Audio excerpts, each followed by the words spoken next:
Orang ini gila. Dia mengubah rumahnya menjadi dunia es untuk menjaga penguin tetap di rumah. Dia telah mengubah rumahnya menjadi dunia es dan salju. Penguin merasa seperti berada di Antartika. Anak-anak bersenang-senang membangun manusia salju di dalam rumah. Seluncur es, perkelahian bola salju. 3 orang dan 6 penguin di rumah ini memiliki liburan yang sempurna. Malam itu, Mike membangunkan kedua anak yang sedang tidur. Mereka merayap ke lantai dasar dalam selimut mereka. Ternyata anak-anak ayam sudah menetas. Melihat 2 penguin kecil yang keluar dari mulut mereka, mata Mike basah. Tetapi, saat mereka bertiga bahagia, mereka mendapati bahwa telur lainnya tidak berubah. Mike khawatir. Sejak hari itu dan seterusnya, ia menghabiskan waktu setiap hari dan malam bersama penguin-penguin itu saat mereka menetas. Hari-hari berlalu, telur penguin itu tidak berubah sama sekali. Dan Mike menjadi terobsesi dengan telur. Untuk membuat telur menetas dengan cepat, ia membangun gudang di balkon untuk mereka. Dan bukan itu saja, ia bahkan mencoba melafalkan mantra pada telur itu. Tetapi apapun yang dilakukan Mike, telur tetap tidak berubah. Mike merasa khawatir. Jadi, ia memanggil petugas pengendali hewan. Ternyata telur penguin itu sudah kehilangan nyawanya. Ketika ia mendengar berita,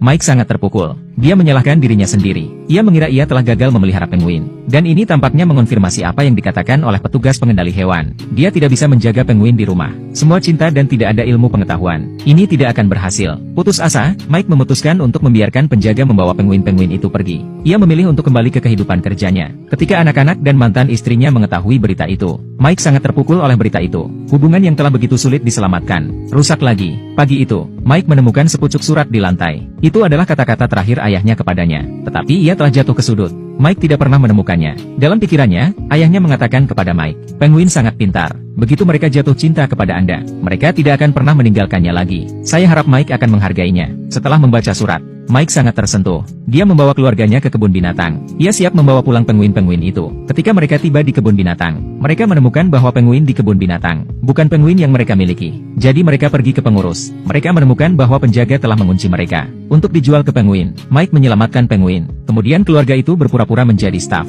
Mereka berhasil mengeluarkan penguin dari kebun binatang. Mike kemudian bergegas ke kantor untuk menangani situasi tersebut. Tetapi penjaga kebun binatang datang bersamanya. Dia menuduh Mike memperdagangkan penguin di depan semua orang. Dan saat itulah, penguin-penguin itu mencium aroma Mike dan mengejarnya. Mike menjelaskan bahwa penguin adalah warisan ayahnya. Ikatan yang kuat telah terbentuk antara keluarga dan penguin. Tetapi sang kiper berkata dengan penuh keyakinan, hewan adalah hewan. Mereka tidak tahu apa itu cinta. Jadi, ia mengeluarkan seekor ikan untuk menarik perhatian para penguin. Para penguin melihat ikan untuk melihat Mike dan mulai bergerak mendekat. Tepat ketika semua orang mengira penguin akan memilih ikan, penguin pemimpin memberikan aba-aba. Semua penguin menoleh ke belakang dan melemparkan diri mereka ke arah Mike. Semua orang di antara hadirin terharu. Mereka bertepuk tangan, dan sang penjaga dibawa pergi oleh polisi karena menyebabkan gangguan. Pada akhirnya, keluarga Mike membawa penguin-penguin itu kembali ke Antartika dan melepaskan mereka. Penguin-penguin itu dipertemukan kembali dengan keluarga dan teman-teman mereka. Mike dan keluarganya akhirnya lega.